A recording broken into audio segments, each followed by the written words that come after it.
Swiss Family Robinson, Chapter 10. On the following morning we were early astir, and as soon as breakfast was over we went regularly to work with the bird-lime. The tough, adhesive mixture of caoutchouc, oil, and turpentine turned out well. The boys brought rods, which I smeared over, and made them place among the upper branches, where the fruit was plentiful and the birds most congregated.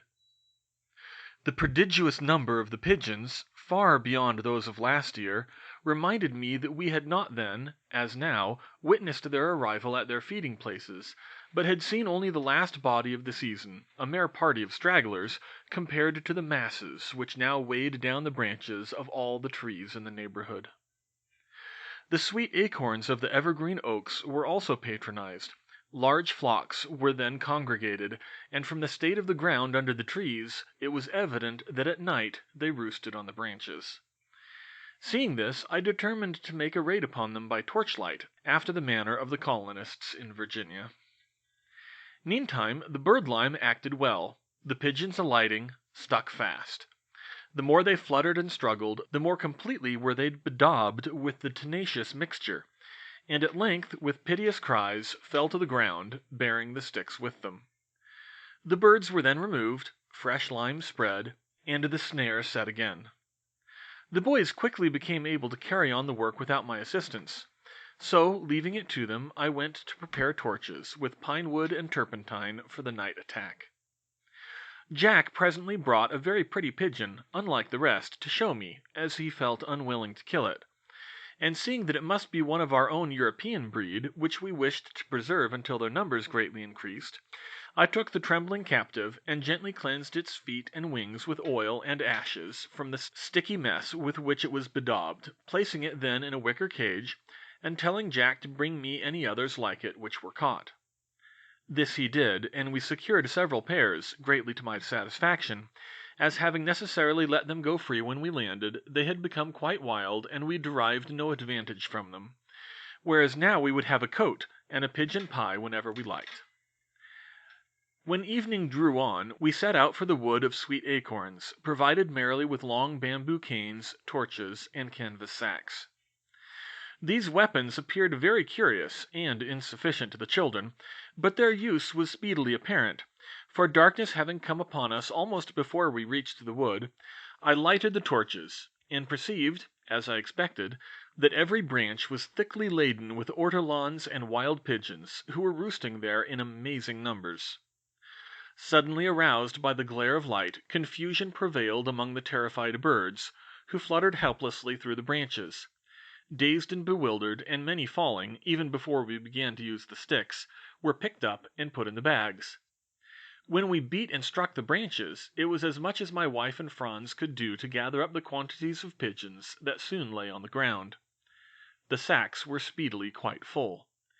We turned homeward, and on reaching Falconhurst, put our booty in safety, and gladly withdrew to rest. The following day was wholly occupied in plucking, boiling, roasting, and stewing, so that we could find time for nothing else. But next morning a great expansion to woodlands was arranged, that measures might there be taken to prevent a repetition of the monkey invasion. I hoped, could I but catch the mischievous rascals at their work of destruction, to inflict upon them such a chastisement as would effectually make them shun the neighborhood of our farm for the future. My wife provided us with a good store of provisions, as we were likely to be absent several days, while she, with Franz and Turk, remained at home. I took with me abundance of specially prepared bird-lime, far stronger than that which we used for the pigeons, a number of short posts, plenty of string, and a supply of cocoanut shells and gourds. The buffalo carried all these things, and one or two of the boys besides. I myself bestrode the ass, and in due time we arrived at a convenient spot in the forest, near woodlands, well concealed by thick bushes and underwood, where we made a little encampment, pitching the small tent and tethering the animals. The dogs, too, were tied up, lest they should roam about and betray our presence. We found the cottage quiet and deserted, and I lost no time in preparing for the reception of visitors, hoping to be ready for them and out of sight before they arrived. We drove the stakes lightly into the ground, so as to form an irregular paling round the house, winding string in and out in all directions between them, thus making a kind of labyrinth, through which it would be impossible to pass without touching either the stakes or the cords. Everything was plentifully besmeared with birdlime, and basins of the mixture were set in all directions, strewn with rice, maize, and other dainties for bait. Night came without any interruption to our proceedings, and all being then accomplished, we retired to rest beneath the shelter of our little tent. Very early in the morning we heard a confused noise, such as we knew betokened the approach of a large number of apes. We armed ourselves with strong clubs and cudgels, and holding the dogs in leash, made our way silently behind the thickets, till, ourselves unseen, we could command a view of all that went on, and strange indeed was the scene which ensued. The noise of rustling, cracking, and creaking among the branches, with horrid cries and shrieks and chattering, increased to a degree sufficient to make us perfectly giddy.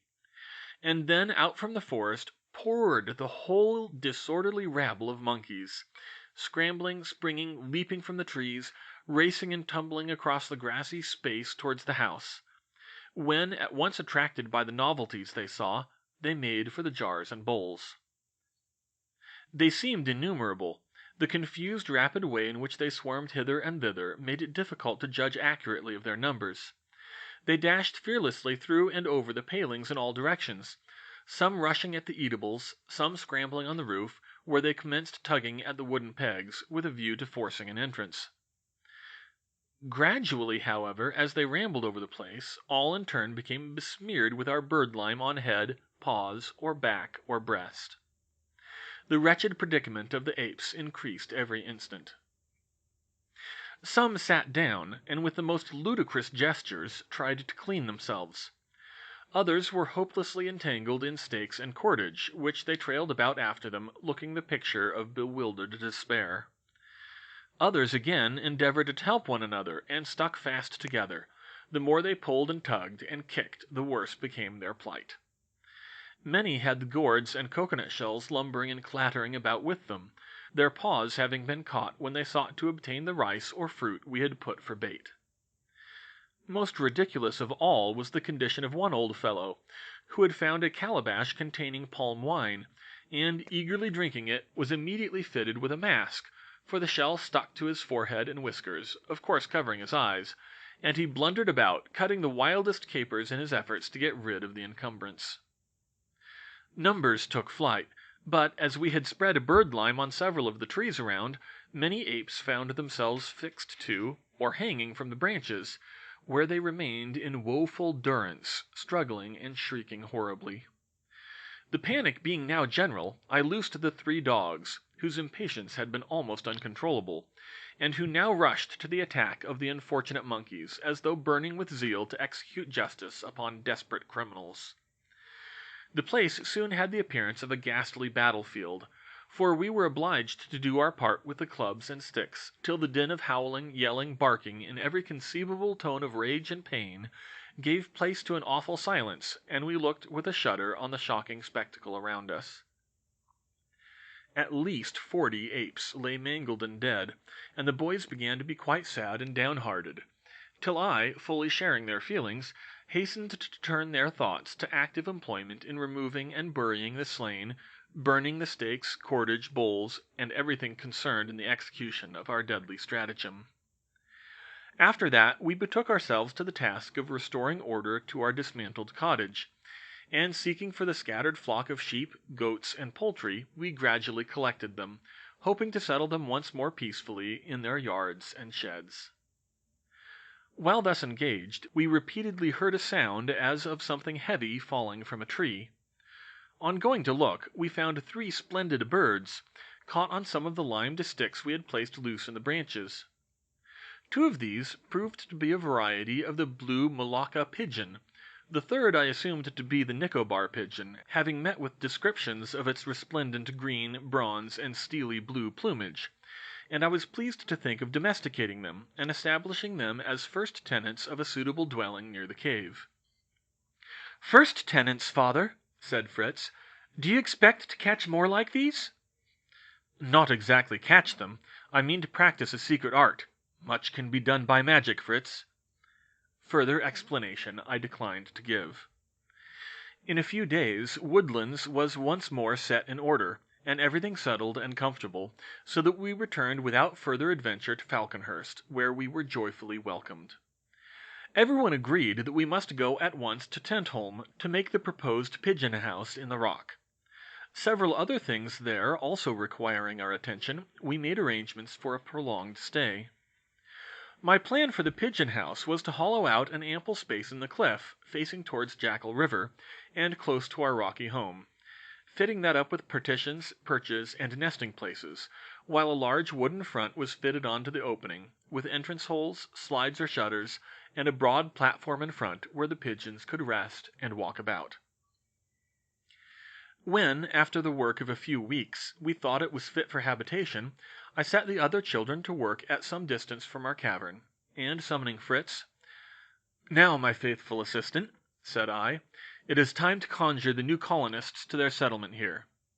Yes," I continued, laughing at his puzzled look, "I mean to play a regular pigeon dealer's trick. You must know such gentry are very ingenious, not only in keeping their own pigeons safe, but in adding to their numbers by attracting those of other people. All I want is some soft clay, aniseed, and salt, of which I will compound a mixture which our birds will like very much, and the smell of which will bring others to share it with them." "I can easily get you those things, father." "I shall want some oil of aniseed besides," said I, "to put on the pigeon holes, so that the birds' feathers may touch it as they pass in and out, and become scented with what will attract wild pigeons. This I can obtain by pounding aniseed, therefore bring me the mortar and some oil." When this was strongly impregnated with the aromatic oil from the seeds, for I did not propose to distill it in regular style, I strained it through a cloth, pressing it strongly. The result answered my purpose, and the scent would certainly remain for some days. All my preparations being completed, the pigeons were installed in their new residence, and the slides closed. The European birds were by this time quite friendly with the three beautiful strangers, and when the other boys came home, and scrambled up the ladder to peep in at a little pane of glass I fixed in the front, they saw them all contentedly picking up grain, and pecking at the "magic food," as Fritz called it, although he did not betray my secret arts to his brothers. Early on the following morning I aroused Fritz, and directed him to ascend the rope ladder, and arrange a cord on the sliding door of the dovecote, by which it could be opened or closed from below. Also, he poured fresh aniseed oil all about the entrance, after which we returned, and awoke the rest of the family, telling them that if they liked to make haste, they might see me let the pigeons fly. Everybody came to the dovecote, understanding that some ceremony was to attend the event, and I waved a wand with mock solemnity, while I muttered a seeming incantation, and then gave Fritz a sign to draw up the sliding panel. Presently out popped the pretty heads of the captives, the soft eyes glancing about in all directions. They withdrew, then ventured forth again, then came timidly out on "the veranda," as little Franz expressed it. Then, as though suddenly startled, the whole party took wing, with the shrill whizzing sound peculiar to the flight of pigeons, and circling above us they rose higher and higher, finally darting quite out of sight. While we were yet gazing after them, they reappeared, and settled quietly on the dovecote. But as we congratulated ourselves on a return which showed that they accepted this as a home, up sprang the three blue pigeons, the noble foreigners, for whom chiefly I had planned the house, and rising in circles high in the air, winged their rapid way direct towards Falconhurst. Their departure had such an air of determination and resolve about it that I feared them lost to us forever. Endeavoring to console ourselves by petting our four remaining birds, we could not forget this disappointment, and all day long the dovecote remained the center of attraction. Nothing, however, was seen of the fugitive until the middle of the next day, when most of us were hard at work inside the cavern. Jack sprang in full of excitement, exclaiming, "He is here! He has come! He really is!" Who is here? What do you mean?" "The blue pigeon, to be sure! Hurrah! Hurrah!" "Oh, nonsense!" said Ernest. "You want to play us a trick." "Why should it be nonsense?" cried I. "I fully believe we shall see them all soon." Out ran everybody to the dovecote, and there, sure enough, stood the pretty fellow, but not alone, for he was billing and cooing to a mate, a stranger of his own breed, apparently inviting her to enter his dwelling. For he popped in and out of the door, bowing, sidling, and cooing in a most irresistible manner, until the shy little lady yielded to his blandishments and tripped daintily in. "Now let's shut the door! Pull the cord and close the panel!" shouted the boys, making a rush at the string. "Stop!" cried I. "Let that string alone. I won't have you frighten the little darlings. Besides, the others will be coming. Would you shut the door in their faces?" "Here they come! Here they come!" exclaimed Fritz, whose keen eye marked the birds afar, and to our delight the second blue pigeon arrived, likewise with a mate, whom, after a pretty little flirtation scene of real and assumed modesty on her part, he succeeded in leading home.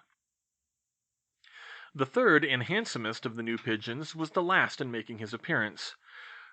Perhaps he had a greater difficulty than the others in finding a mate as distinguished in rank and beauty as himself. However, we fully expected them, and the boys talked of the arrival of Mr. and Mrs. Nicobar as a matter of course. Late in the day Franz and his mother went out to provide for supper, but the child returned directly, exclaiming that we must hasten to the dovecote to see something beautiful. Accordingly, a general rush was made out of the cave, and we saw with delight that the third stranger also had returned with a lovely bride, and encouraged by the presence of the first arrivals, they soon made themselves at home. In a short time nest building commenced, and among the materials collected by the birds, I observed a long grey moss or lichen, and thought it may very possibly be the same which, in the West Indies, is gathered from the bark of old trees, where it grows, and hangs in great tuft-like beards, to be used instead of horsehair for stuffing mattresses. My wife no sooner heard of it than her active brain devised 50 plans for making it of use. Would we but collect enough, she would clean and sort it, and there would be no end to the bolsters, pillows, saddles, and cushions she would stuff with it. For the discovery of nutmegs we also had to thank the pigeons, and they were carefully planted in our orchard.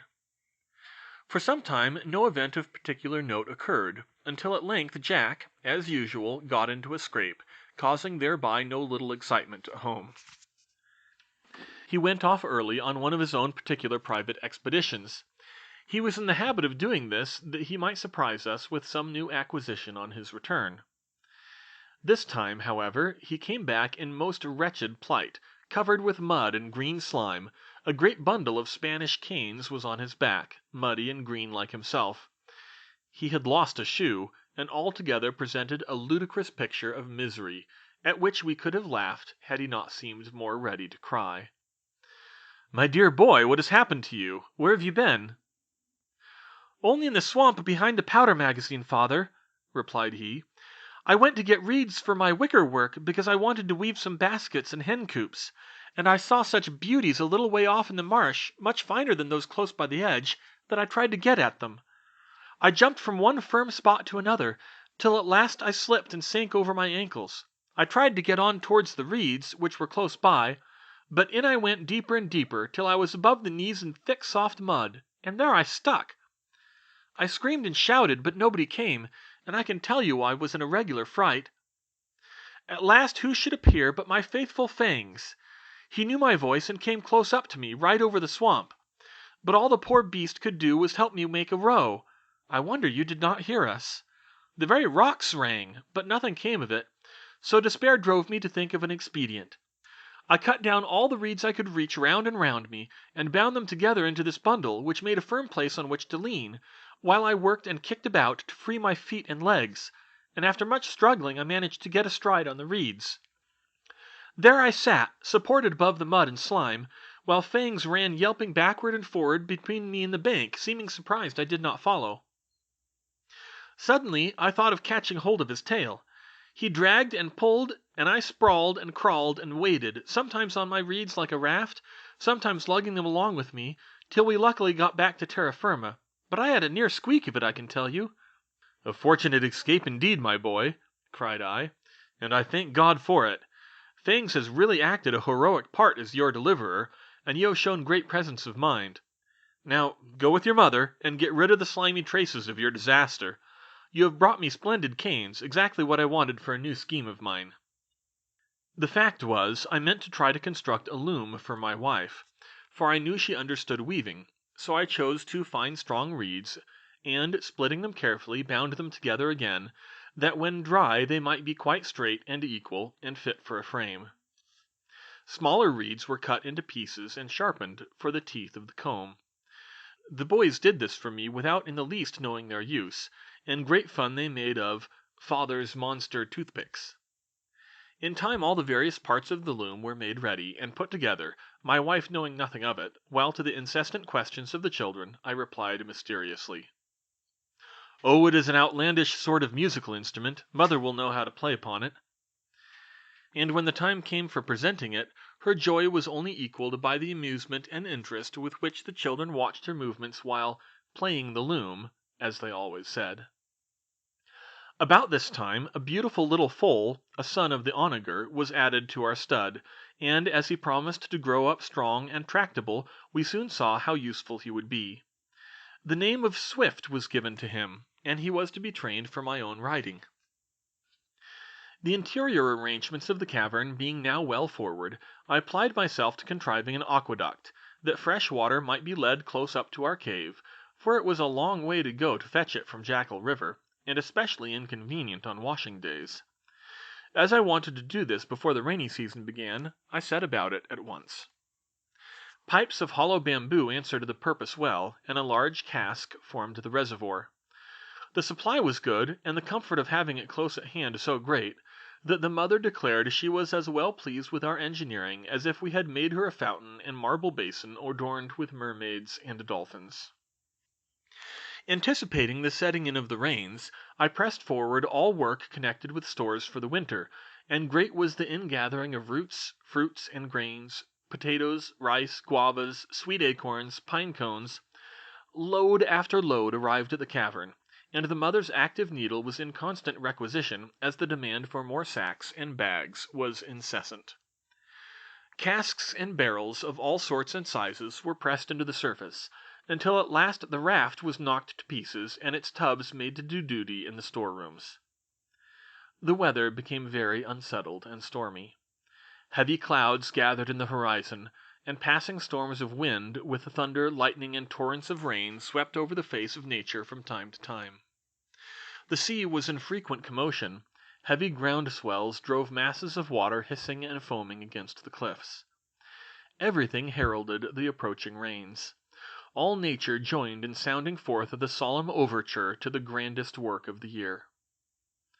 It was now near the beginning of the month of June, and we had 12 weeks of bad weather before us. We established some of the animals with ourselves at the Salt Cave. The cow, the ass, Lightfoot, Storm, and the dogs were all necessary to us, while Nips, Fangs, and the eagle were sure to be a great amusement in the long evenings. The boys would ride over to Falconhurst very often, to see that all was in order there, and fetch anything required. Much remained to be done in order to give the cave a comfortable appearance, which became more desirable now that we had to live indoors. The darkness of the inner regions annoyed me, and I set myself to invent a remedy. After some thought I called in Jack's assistance, and we got a very tall, strong bamboo, which would reach right up to the vaulted roof. This we planted in the earthen floor, securing well by driving wedges in round it. Jack ascended this pole very cleverly, taking with him a hammer and chisel to enlarge a crevice in the hole so as to fix a pulley, by means of which, when he descended, I drew up a large ship's lantern, well supplied with oil, and as there were 4 wicks, it afforded a very fair amount of light. Several days were spent in arranging the different rooms. Ernest and Franz undertook the library, fixing shelves and setting books in order. Jack and his mother took in hand the sitting room and kitchen, while Fritz and I, as better able for heavy work, arranged the workshops. The carpenter's bench, the turning lathe, and a large chest of tools were set in convenient places, and many tools and instruments hung on the walls. An adjoining chamber was fitted up as a forge, with fireplace, bellows, and anvil, complete, all of which we had found in the ship, packed together and ready to be set up. When these great affairs were settled, we still found in all directions work to be done. Shelves, tables, benches, movable steps, cupboards, pegs, door handles, and bolts. There seemed no end to our requirements, and we often thought of the enormous amount of work necessary to maintain the comforts and conveniences of life which at home we had received as matters of course. But in reality, the more there was to do, the better, and I never ceased contriving fresh improvements, being fully aware of the importance of constant employment as a means of strengthening and maintaining the health of mind and body. This indeed, with a consciousness of continual progress toward a desirable end, is found to constitute the main element of happiness. Our rocky home was greatly improved by a wide porch, which I made along the whole front of our rooms and entrances, by leveling the ground to form a terrace, and sheltering it with a veranda of bamboo, supported by pillars of the same. Ernest and Franz were highly successful as librarians. The books, when unpacked and arranged, proved to be a most valuable collection, capable of affording every sort of educational advantage. Besides a variety of books of voyages, travels, divinity, and natural history, several containing fine colored illustrations, there were histories and scientific works, as well as standard fictions in several languages. Also a good assortment of maps, charts, mathematical and astronomical instruments, and an excellent pair of globes. I foresaw much interesting study on discovering that we possessed the grammars and dictionaries of a great many languages, a subject for which we all had a taste. With French we were well acquainted. Fritz and Ernest had begun to learn English at school, and made further progress during a visit to England. The mother, who had once been intimate with a Dutch family, could speak that language pretty well. After a great deal of discussion, we agreed to study different languages, so that in the event of meeting with people of other nations, there should be at least one of the family able to communicate with them. All determined to improve our knowledge of German and French.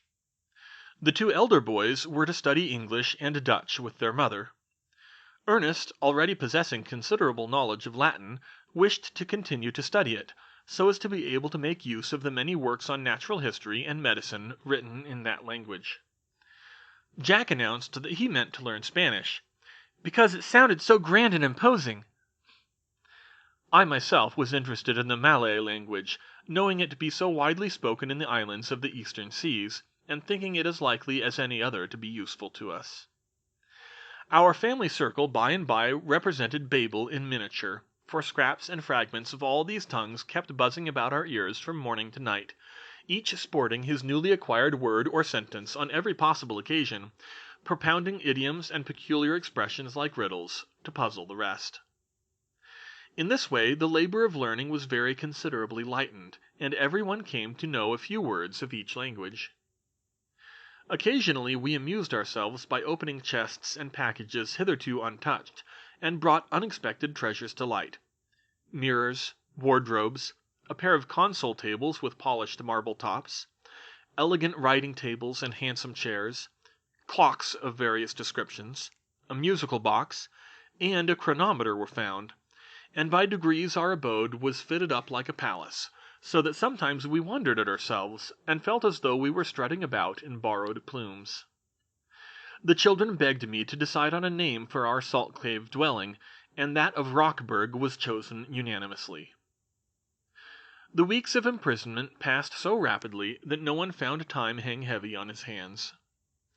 Books occupied me so much that but little carpentering was done, yet I made a yoke for the oxen, a pair of cotton wood carders, and a spinning wheel for my wife. As the rainy season drew to a close, the weather for a while became wilder, and the storms fiercer than ever. Thunder roared, lightning blazed, torrents rushed toward the sea, which came in raging billows to meet them, lashed to fury by the tempests of wind which swept the surface of the deep. The uproar of the elements came to an end at last. Nature resumed her attitude of repose, her smiling aspect of peaceful beauty, and soon all traces of the ravages of floods and storms would disappear beneath the verdant vegetation of the tropics. Gladly quitting the sheltering walls of Rockburg to roam once more in the open air, we crossed Jackal River for a walk along the coast, and presently Fritz, with sharp eyes, observed something on the small island near Flamingo Marsh, which was, he said, long and rounded, resembling a boat bottom upward. Examining it with the telescope, I could form no other conjecture, and we resolved to make it the object of an excursion the next day, being delighted to resume our old habit of starting in pursuit of adventure. The boat was accordingly got in readiness. It required some repairs and fresh pitching, and then we made for the point of interest, indulging in a variety of surmises as to what we should find. It proved to be a huge, stranded whale. The island being steep and rocky, it was necessary to be careful, but we found a landing place on the further side. The boys hurried by the nearest way to the beach where lay the monster of the deep, while I clambered to the highest point of the islet, which commanded a view of the mainland from Rockburg to Falconhurst. On rejoining my sons, I found them only halfway to the great fish, and as I drew near they shouted in high glee, "Oh, father, just look at the glorious shells and coral branches we are finding! How does it happen that there are such quantities?" "Only consider how the recent storms have stirred the ocean to its depths. No doubt thousands of shellfish have been detached from their rocks, and dashed in all directions by the waves, which have thrown ashore even so huge a creature as that whale yonder." "Yes, isn't he a frightful great brute?" cried Fritz. "Ever so much larger than he seemed from a distance. The worst of it is, one does not well see what use to make of the huge carcass." "Why, to make oil, to be sure," said Ernest. "I can't say he's a beauty, though, and it is much pleasanter to gather these lovely shells than to cut up blubber." "Well, let us amuse ourselves with them for the present," said I. "But in the afternoon, when the sea is calmer, we will return with the necessary implements, and see if we can turn the stranded whale to good account." We were soon ready to return to the boat, but Ernest had a fancy for remaining alone on the island till we came back, and asked my permission to do so, that he might experience, for an hour or two, the sensations of Robinson Crusoe. To this, however, I would not consent, assuring him that our fate, as a solitary family, gave him quite sufficient idea of shipwreck on an uninhabited island, and that his lively imagination must supply the rest. The boys found it hard work to row back, and began to beg of me to exert my wonderful inventive powers in contriving some kind of rowing machine. "You lazy fellows," returned I, "give me the great clockwork out of a church tower, perhaps I might be able to relieve your labors." "Oh, father," cried Fritz, "don't you know that there are iron wheels in the clockwork of the large kitchen jacks? I'm sure mother would give them up, and you could make something out of them, could you not?" "By the time I manufactured a rowing machine out of a roasting jack, I think your arms will be pretty well inured to the use of your oars. However, I am far from despising the hint, my dear Fritz." "Is coral of any use?" demanded Jack suddenly. "In former times it was pounded and used by chemists, but it is now chiefly used for various ornaments, and made into beads for necklaces, etc. As such, it is greatly prized by savages, and were we to fall in with natives, we might very possibly find a store of coral useful in bartering with them. For the present, we will arrange these treasures of the deep in our library, and make them the beginning of a museum of natural history, which will afford us equal pleasure and instruction." "One might almost say that the coral belongs at once to the animal, vegetable, and mineral kingdoms," remarked Fritz. "It is hard like stone, it has stems and branches like a shrub, and I believe tiny insects inhabit the cells, do they not, father?" "You are right, Fritz. Coral consists of the calcareous cells of minute animals, so built up as to form a tree-like structure. The coral fishery gives employment to many men in the Persian Gulf, the Mediterranean Sea, and other places. The instrument commonly used consists of two heavy beams of wood secured together at right angles, and loaded with stones. Hemp and netting are attached to the under side of the beams, to the middle of which is fastened one end of a strong rope, by which the apparatus is let down from a boat, and guided to the spots where the coral is most abundant. The branches of the coral become entangled in the hemp and network.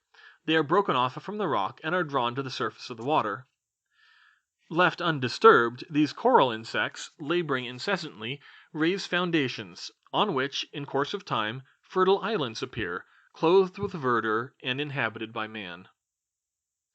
"Why, father, here we are at the landing place!" exclaimed Jack. It has seemed quite easy to pull since you began to tell us such interesting things." "Very interesting indeed. But did you notice that the wind had changed, Jack?" remarked Ernest as he shipped his oar.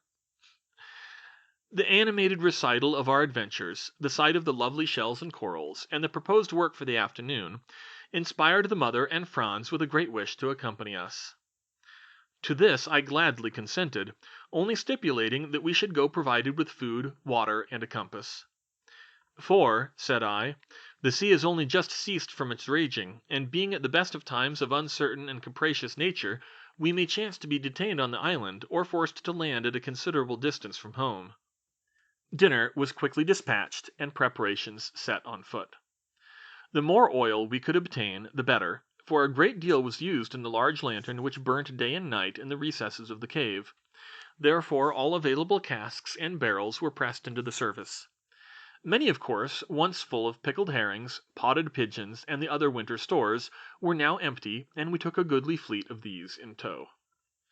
Knives, hatchets, and the boys' climbing buskins were put on board, and we set forth, the labor of the oar being greater than ever, now that our freight was so much increased.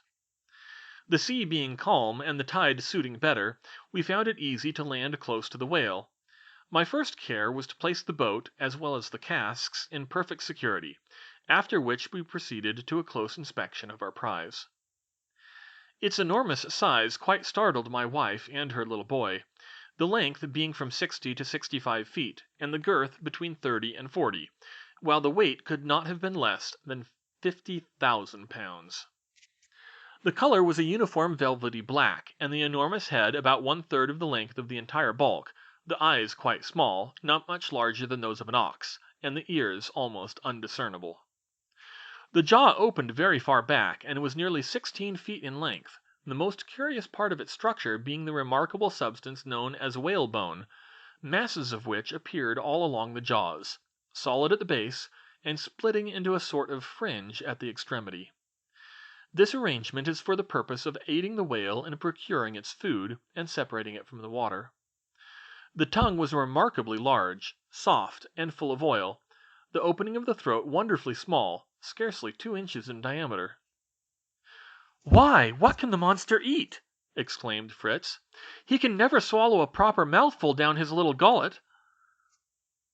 "The mode of feeding adopted by the whale is so curious," I replied, "that I must explain it to you before we begin work. This animal, for I should tell you that the whale is not a fish, he possesses no gills, he breathes atmospheric air, and would be drowned if too long detained below the surface of the water. This animal, then, frequents those parts of the ocean best supplied with the various creatures on which he feeds.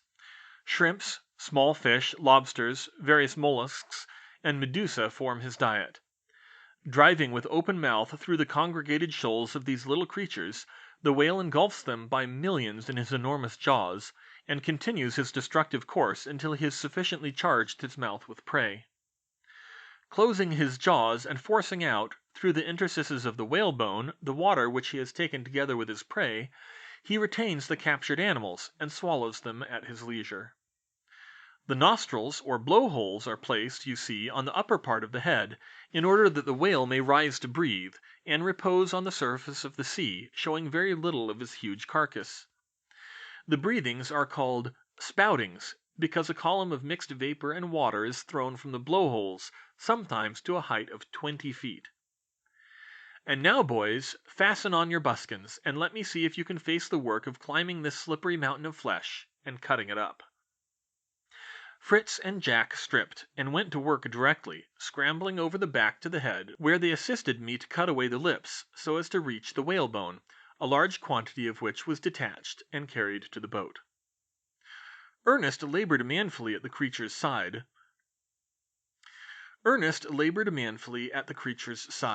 cutting out slabs of blubber, while his mother and Franz helped as well as they could to put it in casks. Presently we had a multitude of unbidden guests. The air was filled by the shrill screams and hoarse croaks and cries of numbers of birds of prey. They flew around us in ever narrowing circles, and becoming bolder as their voracity was excited by the near view of the tempting prey, they alighted close to us, snatching morsels greedily from under the very strokes of our knives and hatchets. Our work was seriously interrupted by these feathered marauders, who, after all, were no greater robbers than we ourselves. We kept them off as well as we could by blows from our tools, and several were killed, my wife taking possession of them immediately for the sake of the feathers. It was nearly time to leave the island, but first I stripped off a long piece of the skin, to be used for traces, harnesses, and other leather work. It was about 3/4 of an inch thick, and very soft and oily, but I knew it would shrink and be tough and durable. I also took a part of the gums in which the roots of the baleen or whalebone were still embedded, having read that this was considered quite a delicacy, as well as the skin, which, when properly dressed and cut in little cubes, like black dice, has been compared, by enthusiastic and probably very hungry travelers, to cocoanut or cream cheese. The boys thought the tongue might prove equally palatable, but I valued it only on account of the large quantity of oil it contained. With a heavy freight we put to sea, and made what haste we could to reach home, and cleanse our persons from the unpleasant traces of the disgusting work in which we had spent the day. Next morning we started at dawn. My wife and Franz were left behind, for our proposed work was even more horrible than that of the preceding day. They could not assist, and had no inclination to witness it. It was my intention to open the carcass completely, and, penetrating the interior, to obtain various portions of the intestines, thinking that it would be possible to convert the larger ones into vessels fit for holding the oil. This time we laid aside our clothes, and wore only strong canvas trousers when we commenced operations, which were vigorously carried out during the whole of the day. Then, satisfied that we could do so with a clear conscience, we abandoned the remains to the birds of prey, and, with a full cargo, set sail for land. On the way, it appeared to strike the boys, who had made not the slightest objection to the singularly unpleasant task I had set them, as very strange that I should wish to possess what they had been working so hard to procure for me. "What can have made you wish to bring away the brute's entrails, father? Are they of any use?" "There are countries," I replied, "where no wood grows of which to make barrels, and no hemp for thread, string, or cordage. Necessity, the mother of all the more valuable invention, has taught the inhabitants of these countries, Greenlanders, Esquimaux, and others, to think of substitutes, and they use the intestines of the whale for one purpose, the sinews and nerves for the other." We were right glad to land, and get rid, for the present, of our unpleasant materials, the further preparation of which was work in store for the following day. A refreshing bath, clean clothes, and supper cheered us all up, and we slept in peace.